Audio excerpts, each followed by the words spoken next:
मुझे सांवलापन बहुत पसंद है। आखिर किस तरफ इशारा कर रहा था रजत? बेटी सुमन, विक्रम साहब के लिए चाय ले आओ, संजू बाबू ने बालकनी से आवाज लगाई। सुमन किचन से ही आवाज लगाते हुए कहती है, हाँ पापा, बस 2 मिनट में लेकर आती हूँ। थोड़ी देर में सुमन चाय के 2 कप लेकर बालकनी में आ जाती है। सुमन देखने में बहुत खूबसूरत थी। बालकनी में जाते ही उसने सबसे पहले विक्रम जी को नमस्ते किया, फिर चाय की दोनों कप टेबल पर रख देती है। साथ में बिस्किट और नमकीन भी लाई थी वह भी रख देती है। फिर वापस किचन में काम करने चली जाती है। विक्रम जी और संजय जी की बातों का सिलसिला चल पड़ता है। विक्रम जी अफसोस जताते हुए कहते हैं, कितनी सीधी सादी लड़की है आपकी, लेकिन उसके ससुराल वाले कितना गलत करते हैं इसके साथ। कम से कम सास ससुर को तो बीच में कुछ कहना ही चाहिए। तभी संजय बाबू कहते हैं, अरे छोड़िए साहब जी, अगर सुमन ने मना नहीं किया होता तो मैं रजत को छोड़ने वाला नहीं था। मैं बस अपनी बेटी का मुंह देखकर ही रह गया।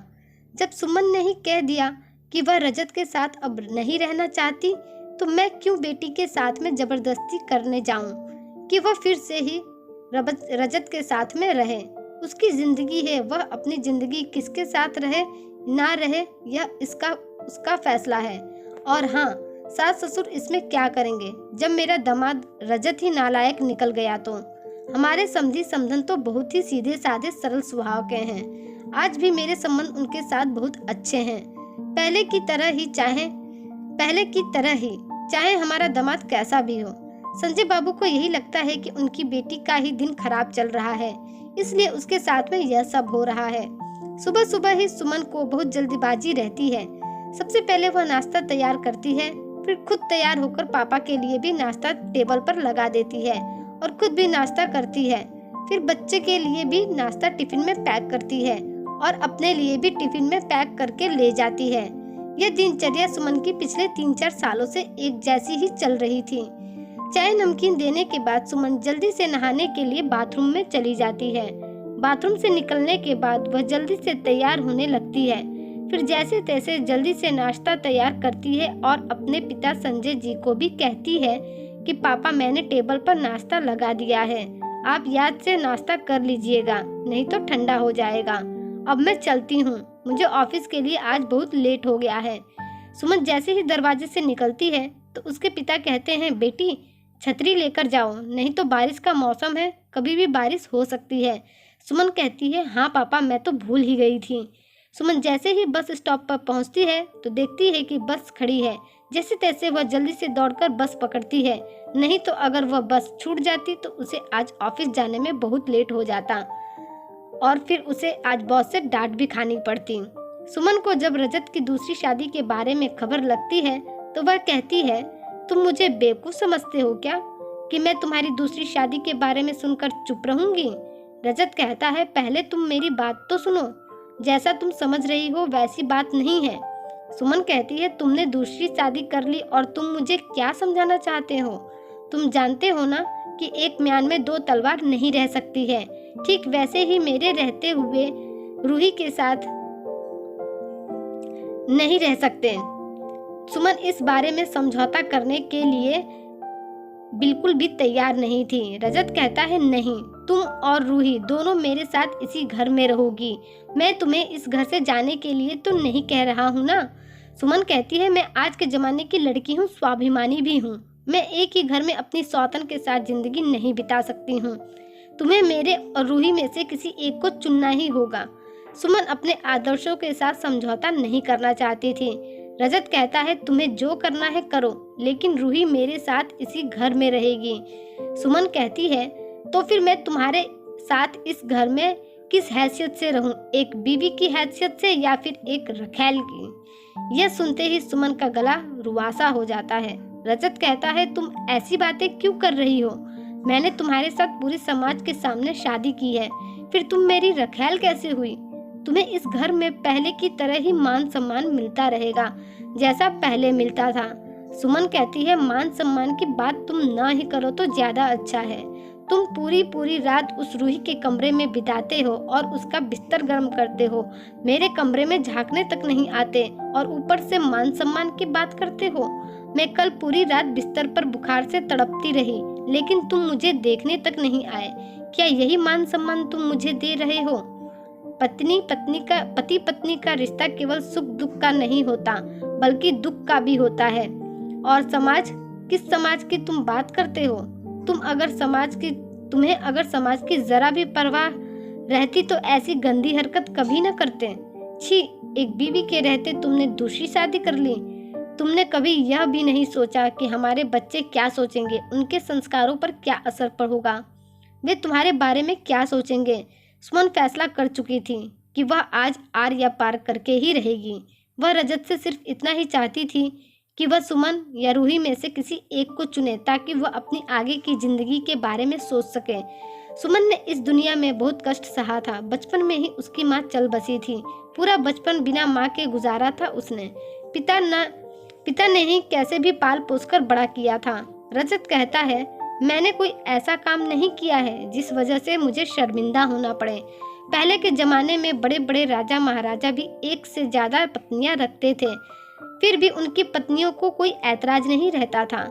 लेकिन पता नहीं तुम्हें ही क्यों मेरे और रूही के साथ रहने पर ऐतराज है। रजत ने अपना बचाव रखते हुए यह बात कही थी। सुमन कहती है, अपनी नाकामी और गलतियों को छुपाने के लिए तुम ऐसी बातें मत बनाओ। पहले के जमाने के हिसाब से अगर मैं चलूं तो उस समय समाज में स्त्रियां बहु विवाह करती थी, तो क्या मैं भी 5 शादियां कर लूं? ऐसा नहीं है, यह आधुनिक समय है, इसमें ऐसा नहीं हो सकता है। जब मैं इस समय ऐसा नहीं कर सकती हूँ तो तुम भी पहले जमाने के राजा महाराजाओं की बातें मुझे मत बताओ। आज के समय में हमारा संविधान हमें पहली पत्नी के मर जाने, पत्नी के दुराचारी होने पर ही तलाक के बाद दूसरी शादी की इजाजत देता है, और जब तक तलाक ना हो जाए तब तक दूसरी शादी अवैध मानी जाती है। रजत कहते हैं, तो क्या तुम मुझसे तलाक लोगी? रजत ने खिड़की को घूरते हुए पूछा। हाँ, बिना तलाक के हम दोनों अपनी आने वाली जिंदगी का फैसला नहीं कर सकते। बेहतर होगा हमारा तलाक हो जाए, ताकि तुम भी रूही के साथ अपनी मर्जी से अपनी जिंदगी गुजार सको, सुमन निर्णयात्मक लहजे में बोली। सुमन ने घड़ी पर नजर डाली। उसकी आज की बस छूट गई थी। वह अक्सर लेट हो जाती है। वह भी करे तो आखिर क्या करे? बच्चे का टिफिन तैयार करे, उनको स्कूल भेजे, दफ्तर संभाले, घर संभाले, एक अकेली जान आखिर क्या क्या करे। आज से पहले वह कभी इतनी लेट नहीं हुई थी। आज जरूर बॉस से डांट पड़ेगी। किसी तरह बस में सवार हुई और किनारे की सीट पर बैठ गई। बस में आना जाना भी उसे बहुत ही उबाऊ लगता है। पापा अक्सर कहते हैं कि बेटा कोई छोटी कार ही ले लो, मेरा रिटायरमेंट का पैसा तो है ही, समय से घर आओगी और दफ्तर भी समय से चली जाओगी। आजकल जमाना बहुत खराब हो गया है। रात को छोड़ो, आजकल दिन दहाड़े हत्या और बलात्कार हो रहे हैं। तुम जब बाहर निकलती हो तो मेरा जी बहुत घबराता है। कल मैंने अखबार में पढ़ा था कि एक बुजुर्ग महिला के साथ रेप हो गया। मगर सुमन बहुत ही स्वाभिमानी है। यह उसके पिता भी बखूबी जानते हैं। वह सब कुछ अपने कमाए पैसे से खरीदती है। घर भी अब उसके पैसे से ही चलता है। किसी प्राइवेट कंपनी में काम करती है। वह छेड़छाड़ से भी डरती है। अकेली और सबको फ्री का माल लगती है। अकेली औरत सबको फ्री का माल लगती है। कोई हाथ छूने का बहाना ढूंढता है, कोई कमर या कूल्हे का। एक दिन बस में किसी ने उसका हाथ पकड़ लिया, खड़े रहने का सहारा ढूंढते हुए। वह सब समझती है यह, और बात है कि कभी किसी से कुछ कहा नहीं। पांडे उस दिन फाइल लेने के बहाने उसका हाथ पकड़ना चाहते थे। उसने जब पांडे को डपट दिया था, आपको शर्म नहीं आती? पांडे जी, आप बाल बच्चों वाले आदमी हैं। आपकी पत्नी को जब यह बात पता चलेगी तब उसको कैसा लगेगा? मैं आपकी बेटी की उम्र की हूँ, मुझे घिन आती है आप जैसे लोगों से। और वह फाइल फेंक कर चली गई। उस दिन के बाद सुमन आज तक पांडे के केबिन में नहीं गई। जब कोई फाइल देनी होती तो चपरासी के हाथों भिजवा दिया करती। पांडे और उसके जैसे लोग सुमन को फूटी आंख नहीं सुहाते। कंडक्टर ने आकर पूछा, टिकट लीजिए। सुमन ने टिकट लिया और पर्स से पैसे निकालकर कंडक्टर की ओर बढ़ाए। किसी को शायद उतरना था, कोई परिवार था। बस वहाँ काफी देर खड़ी रही। सामने ढेर सारी सुहागिन औरतें वट वृक्ष की पूजा कर रही थी। लाल पीली नारंगी साड़ियों में सब कितनी सुंदर लग रही हैं। आपस में बोलती बतियाती, हंसी ठहाके लगाती। मांग में केसरिया सिंदूर नाक से लेकर मांग तक भरा हुआ था। कितनी हंसी खुशी से जीवन भरा हुआ है इनका। इस पृथ्वी पर सुख और दुख एक ही साथ चलते हैं। अलग अलग लोग एक ही समय में उसको जीते हैं। सुमन का गला रूंध आया था। एक टीस उसके अंदर पैदा होने लगी। उसके अंदर एक घाव है जो रह रहकर टीसता है। ऐसे मौके उसे बेचैनी से भर देते हैं। सुमन के जीवन में अब तक दुख ही दुख भरे थे, लेकिन उसके जीवन में इधर 1 महीनों से एक सुख का पौधा अंकुराने लगा था। सुशांत से उसकी मुलाकात इसी बस में हुई थी। वह किसी फार्मेसी कंपनी में काम करता है। अभी नया नया ही आया है इस शहर में। एकदम नई उम्र का लड़का है सुशांत। ऑफिस से लौटते वक्त उससे इसी बस में रोज मुलाकात होने लगी थी। मुलाकातों का यह सिलसिला जब लंबा चला तो एक दिन मोबाइल पर बातचीत भी होने लगी। हाय। मोबाइल पर पहला मैसेज सुशांत ने ही किया था।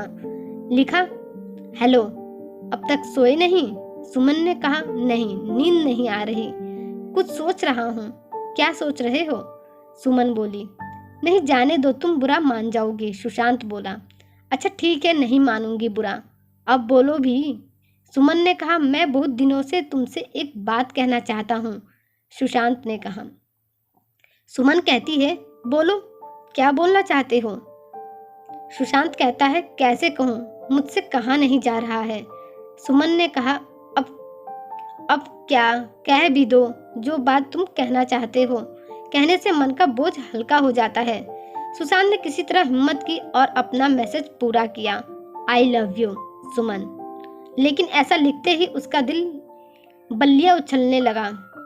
उधर से सुमन का कोई जवाब नहीं मिला। सुशांत परेशान हो गया। वह सुमन के मैसेज का बहुत देर तक इंतजार करता रहा, लेकिन फिर भी सुमन का कोई मैसेज नहीं आया। इस चक्कर में सुशांत को रात भर नींद नहीं आई। रात भर रह रहकर वह मोबाइल चेक करता रहा पूरी रात। ऑफिस से लौटते वक्त सुशांत सुमन से कहता है, मुझे सांवले लोग बहुत पसंद हैं। क्यों? उसने सुशांत से ऐसे ही पूछ लिया। क्योंकि मुझे बादल बहुत पसंद है जो काले होते हैं। घटाएं भी बहुत पसंद है क्योंकि वे स्याह होती हैं। ये सभी स्याह होते होते काले हो जाते हैं। वर्षा के कारण ही इस धरती पर जीवन है, हरियाली है, इसलिए मुझे सांवला रंग बहुत पसंद है। सुशांत 2 अर्थ में बातें कर रहा था जिसे सुमन ने समझ लिया था। वह बोली, और क्या पसंद है तुम्हें? तुम्हारी आंखों का स्याहपन और कत्थई रंग। सुशांत ने सुमन का हाथ अपने हाथ में लेते हुए कहा। सुमन ने अपना हाथ धीरे से सुशांत के हाथ से छुड़ाते हुए कहा, इन कत्थई रंग के खूबसूरत आंखों की रूमानियत में मत बहो सुशांत। रंग आदमी को हमेशा धोखा दे जाते हैं और आदमी भी समय के साथ रंग बदलने लगता है। और जब आसमान से धरती का दुख नहीं देखा जाता तो वह बादल और घटाओं की आड़ लेकर रोता है। यह सुनते ही सचमुच सुमन की आंखें भीगने लगी थी।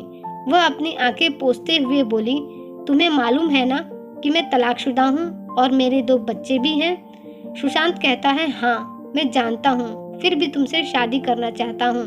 क्या तुम मुझसे शादी करना चाहती हो? तुम मुझे बहुत अच्छी लगती हो और मैं तुमसे बहुत प्यार भी करता हूँ। आई लव यू सुमन। अगर तुम्हारे घर वालों को कोई ऐतराज नहीं है तो मैं उनसे भी बात कर सकता हूँ। सुमन कहती है, और तुम्हारे घर वालों का क्या? तुम्हारे घर वाले हमारे इस रिश्ते को स्वीकार करेंगे? सुशांत कहता है, मैं बचपन से ही अनाथ हूँ। एक बूढ़ी चाची ने ही मुझे पाल पोस कर बड़ा किया है।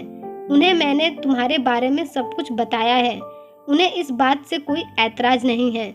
सुमन कहती है, अगर ऐसी बात है तो ठीक है, लेकिन फिर भी मैं सोचकर बताऊंगी। मुझे अपने पापा से भी पूछना पड़ेगा। सुमन ने टालने के इरादे से कहा, मुझे इसका बेसब्री से इंतजार रहेगा। सुशांत बस से उतरते हुए बोला। उसने एक बार फिर घड़ी पर नजर डाली। अभी तो 9 ही बज रहे हैं, अभी और 20 मिनट लगेंगे ऑफिस पहुंचने में। तभी अचानक उसकी नजर बस के साइड मिरर पर पड़ गई।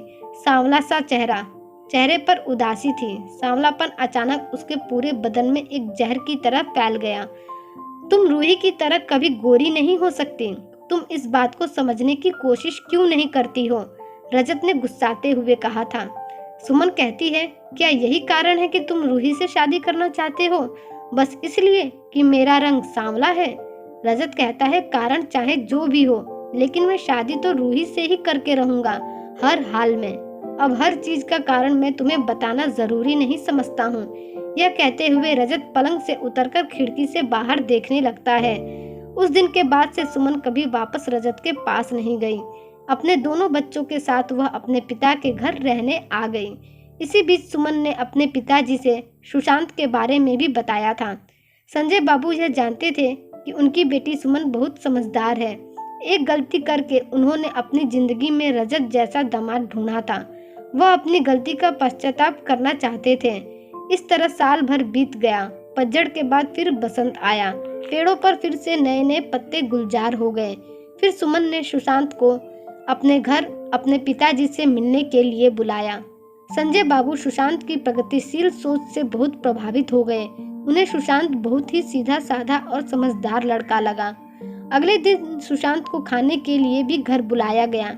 विक्रम जी भी सुशांत और सुमन की जोड़ी को देखकर बहुत खुश हुए। उन दोनों को खूब आशीर्वाद दिया। सुमन आईने के सामने खड़ी होकर खुद को निहार रही थी। उसने आज हल्के नीले रंग का सूट पहना था। वह एकदम परी की तरह लग रही थी। आंखों में काजल, हाथों में लाल लाल चूड़ियां, पाँव में सैंडल। उसने सोचा कि आज गालों में क्रीम लगा लेती हूँ, लेकिन फिर कुछ सोचकर वह रुक जाती है। सुशांत ने तो मुझे ऐसे ही पसंद किया था। फिर वह अपनी नई खरीदी हुई गाड़ी निकालकर सुशांत से मिलने के लिए निकल जाती है। सुशांत बड़ी ही बेसब्री से सुमन के आने का इंतजार कर रहा था। उसने रेस्टोरेंट में एक टेबल भी अपने और सुमन के नाम से बुक कर रखा था। सुशांत आज कोट में खूब जच रहा था। सुमन के सामने ही उसने सबसे पहले उसे फूलों के गुलदस्ता देते हुए उसका स्वागत किया। फिर पूछा, क्या फैसला लिया है तुमने? सुमन गुलदस्ता लेते हुए कहती है, वही जो पहले लिया था, सोच कर बताऊंगी। यह कहते हुए वह हंसने लगती है। आज बहुत दिनों के बाद सुशांत ने सुमन के चेहरे पर हंसी देखी थी। वह भी बिना मुस्कुराए नहीं रह सका। सुमन कहती है, क्या तुम मेरे बच्चों को अपना नाम दोगे? मेरा मतलब कि तुम उन्हें अपनाओगे ना, उनकी जिम्मेदारी लोगे ना? सुशांत सुमन का हाथ अपने हाथों में लेते हुए कहता है, हाँ, मैं तुम्हारे साथ तुम्हारे बच्चों की भी जिम्मेदारी लूंगा और उन्हें भी अपनाऊंगा। यह सुनते ही सुमन के चेहरे पर फिर से मुस्कान आ जाती है। दोस्तों, आपको मेरी आज की कहानी कैसी लगी कमेंट करके ज़रूर बताइएगा। ऐसी ही कहानियों के लिए हमारे चैनल को सब्सक्राइब कर लीजिए। धन्यवाद।